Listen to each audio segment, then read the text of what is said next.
So I got a few posts with regard to Kamala Harris from townhall.com. Kamala reacts to Trump's address to the UN. Quote, there's a quote here. How do you think Kamala's speech would have gone? That is actually a pretty good question. It would have been filled with a bunch of woke nonsense, how we got to spend trillions of more dollars in green energy because climate change is just, it's going to torch the earth in just 12 more years. Just 12 years from now.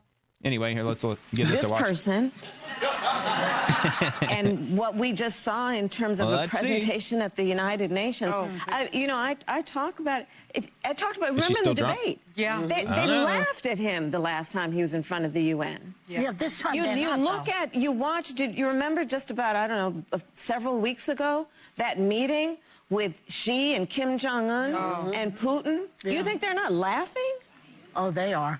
As they create a new axis of partnership, what's happening? You bring people into the Oval Office. I have spent a lot of time in the Oval Office.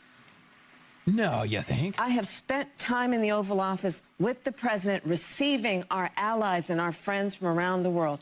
And she doesn't give a shit, man. She just wanted the prestige. She wanted to just sit there and just bask in her glory that she gets to be in the Oval Office. Consistently, we have seen Donald Trump bring people into the Oval Office, be they a United States governor or the head of a state of a friendly nation, and embarrass them and ridicule and demean them. Do tell. That is not what a president does. This the fuck is she talking individual about? Who occupies our White House right now. Oh, he occupies the it. People's House. Oh, the evil dictator, Orange Man. Decided that he will be an emperor in his mind who will demonstrate his power by demeaning and belittling and making people feel small. But this is... What the fuck is she talking about? It's like she's acting for a fucking stage play or something. What the hell was that? All right, whatever. Yeah, now I see what they mean by, like, how do you think she would have done at the UN? Oh, it would have been just an absolute just clown show. That's what it would have been, most likely. Anyway, here's from the GOP. Kamala Harris lied to the American people and is now trying to distance herself from her disastrous policies. Too late, Kamala. Americans know just how much of a failure you were. So this, I don't believe this has anything to do with the UN today. This is just something else that just happened to crop up today from the GOP. Let's give this a watch. I didn't fully appreciate how much people wanted to know there was a difference between me and President Biden. I thought it was obvious. And I didn't want to offer a difference in a way that would be received or suggested to be a criticism. And you know, in the campaign, full time I was pointing out the differences. Well, if anything, would you have done something differently than President Biden during the past 4 years? There is not a thing that comes to mind in terms of, and I've been a part of most of the decisions that have had impact. All right. Well, there you go. Take that for what it is. All right. So this is from Breaking 911. Breaking, Kamala Harris confirms Buttigieg wasn't chosen as her running mate because he's gay. Uh-oh. That's not good. This is on MSNBC. Since this part of the book has come out, if you've had any reflection on that. Oh, lovely. Or, like we really want to watch Rachel Maddow for 2 minutes. I guess. I apologize. I guess I'd ask you to just elaborate on that a little bit. It's hard to hear. Yeah.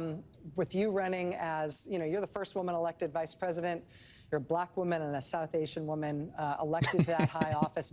She just checks all the boxes with identity politics. He couldn't be on the ticket effectively because he was gay. It's hard to hear. No. That's not what I said.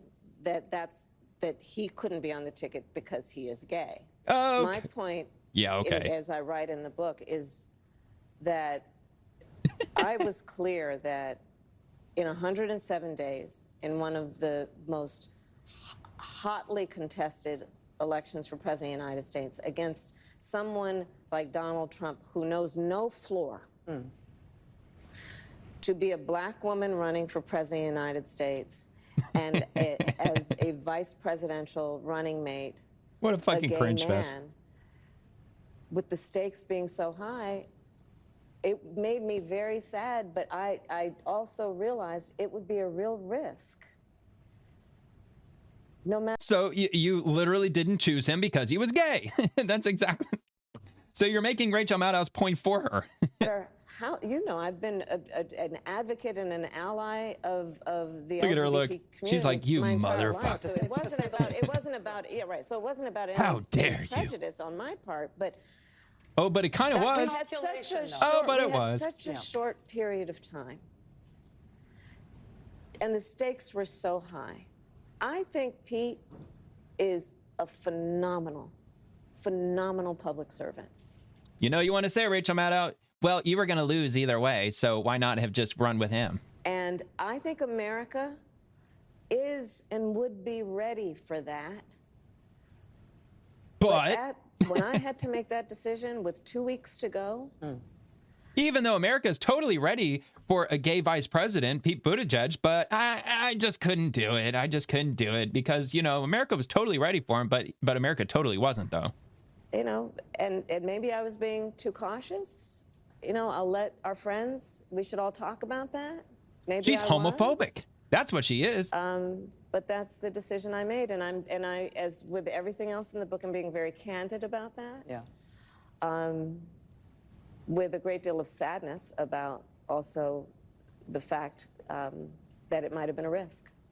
Oh my Well, you God, dude. consider- And I bet Rachel Maddow, I had to pause it because it's here at the end. Yeah, see, so I doubt she's going to push back at all, or else they probably would have included that little extra 10 seconds or so, but absolutely fucking ridiculous. She's like, no, I didn't do that. But yeah, I totally did that. Wow.